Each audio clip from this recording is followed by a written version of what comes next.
How do you file as head of a household in TurboTax? So first you want to go to turbotax.intuit.com website and sign into your account. And then you want to go to My Info section. So for example, this one right here. And then when filling your personal info, when asked for your filing status, you would need to select head of household. And this usually shows up under this category when you select married and then click on plan to file separately or as head of household.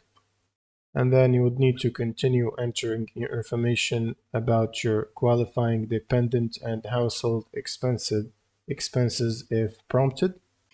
And next, you would need to continue through the return and review your eligibility before filing. Once you finish this, they should tell you if you're eligible or not. And that's pretty much it for this video. If you have any questions, leave them in the comments below and see you on the next one.